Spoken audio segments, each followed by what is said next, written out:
Më shkruajnë disa dashamirë përse nuk reagoi këtë ditë për mbrojtjen e kamburgut politik të Spaqit. Për fat të mirë po shoh se reagimi ka qenë i fuqishëm në vend nga personalitete dhe shoqata që e kanë ndjeshmërinë dhe vetdijen se çfarë është Spaqi në kujtesën e martirizuar shqiptare të diktaturës. Çështja duket se u sqarua dhe garancit u dhan se nuk do të cënohen rënojat, ndonë se nuk u duhet zënë bes kurrë në fjalë garancive qeveritare, por duhet thënë lavdi Zotit që Spaqi për grykësinë e pangopur të qeverisë Rama nuk paraqet ndonjë interes të madh qindra mijërash apo miliona eurosh, për ndryshe pavarësisht reagimeve dhe protestave, historia do të shkonte një lloj si me teatrin kombëtar. Për këtë të jeni të sigurt. Ajo që më ka habitur dikur, tash prej kohësh nuk më habit më, është se si ka mundësi që gjithë trashëgimia e pist, e fligësht, gjakatare dhe kriminale e komunizmit në të gjitha sferat e kulturës ruhet sot edhe pas 35 vjetësh me një xhelozi dhe fanatizëm të skajshëm, se si shumë fishohen dhe përhapen në transmetime pareshtur imazhet roz të diktaturës, video, këngë, tekste, filma, dokumentar, gjoja artistik, teatro, piktura dhe grafika që glorifikojnë realitetin historiko-social të komunizmit, se me çfarë egërsie të vërsulen kur kërkon të vesh një rregull me ligj mbi përhapjen e kësaj murtaje popullore dhe të gjitha këto vrundoj onanist, nostalgjie ti krahasosh pastaj me shpërfilljen cinike dhe vrastare të qeverive shqiptare të pas komunizmit ndaj rënimit, shkretimit dhe zhdukjes përfundimtare të vendeve të kujtesës, ato që unë kam etiketuar si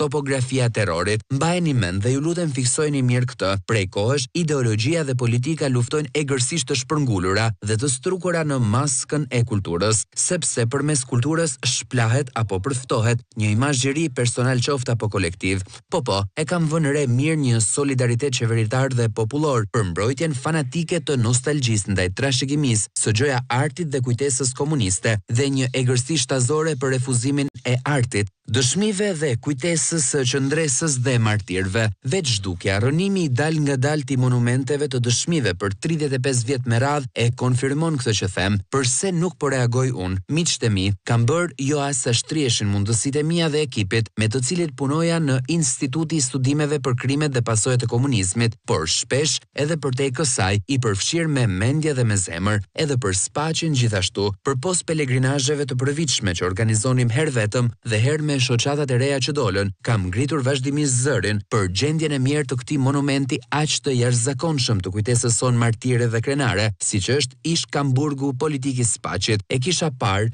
për së pari si shumë kush që ka pasur familjar aty brenda me sytë e mi të një fëmije, dhe ajo çfarë shes syri një fëmije nuk harrohet kurrë. Gjithsesi, që miqtë të interesuarit ta dinë, un kam kërkuar zyrtarisht në kuvent shpalljen muze kombëtar me VKM sipas propozimit numër 644, datë 7/9/2018 në emër të Institutit të Studimeve dhe Krimeve të Komunizmit. Së fundmi, për t'i vënë kapakun kësaj teme, temës së rënimit të burgjeve politike, kamburgjeve të punës së detyruar, kampeve të internimit e të tjerë, kam bërë me mjetet e lypura, një film dokumentar dyert me mecë të ferrit, të karakterit njohës mbi këto burgje, duke ngritur shqetësimin alarmues mbi shprishjen, rënimin dhe zhdukjen e tyre me mbivendosjen mbi ta të projekteve bujqësore apo industriale, siç është Kamburgu i Ballçit. Dokumentari u shfaq në Gjermani, Erfurt, Berlin dhe u çmua shumë, por asnjë nga televizionet shqiptare kur e patëm dërguar nuk pranoi ta transmetonte dhe kjo në fakt flet shumë.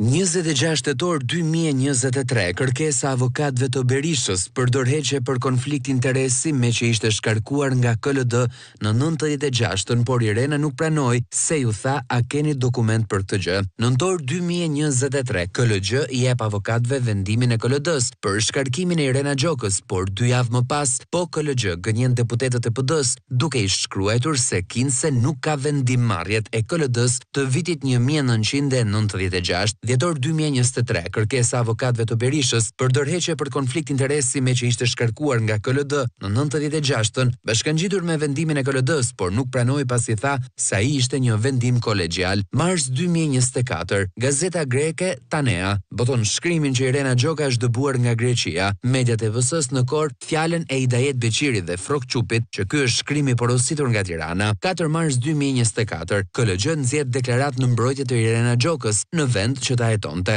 Mediat e Edi Ramës shpikin një letër nga policia që nuk është i vërtet lajmi për Irena Gjokën. 4-5 maj 2024, shtun dhe e diel e Pashkës. Gazeta Prototema nxjerr vendimin e gjykatës për dëbimin e Irena Gjokës. 7 maj 2024, prokuria e përgjithshme deklaron se po nis një hetim të thelluar. 14 muaj hetim pa rezultat sepse kërkesat e prokurorisë kalojnë nga Ulsi Manja, që i qonë sipas qefit të tij. 2 maj 2025, gjykata e Janinës lëshon vendimin me vul apostile jo vetëm për 2 dëbimet e Irenës, por edhe vendimin penal të formës së prerë. 5 maj 2025, Berisha e bën publik dokumentin me vul apostile para dyerve të SPAK. 5 maj 2025, Irena Gjoka mohon që të jetë dënuar ose dëbuar nga shteti grek në intervistë me Birn. 6 maj 2025, del prokura e vitit 2003, ku Irena Gjoka kishte lëshuar për noterin në Fier për të marrë avokat që të kundërshtonte vendimet e dëbimit nga Greqia, pra bia Libia që nuk ishte dieni. 8 maj 2025, Berisha i kërkon KLG-s shpalljen e mbarimit të mandatit të Irena Gjokës. Maj qershor 2025, ndon se ligji detyron KLG-n të vendosë për 15 ditë për mbarimin e mandatit, vijon loja e Kungulleshkës. KLG i kërkon prokurorisë së përgjithshme të shprehet. Prokuroria fshihet pas asaj që ja nis Ministrisë së Drejtësisë dhe ministria nuk je përgjigje. Qershor 2025, del se Irena Gjoka jo vetëm është dëbuar 2 herë nga shteti grek, që ka lëshuar prokuror për ta luftuar. Së dyti ka dënim penal të formës së prerë të konvertuar më pas.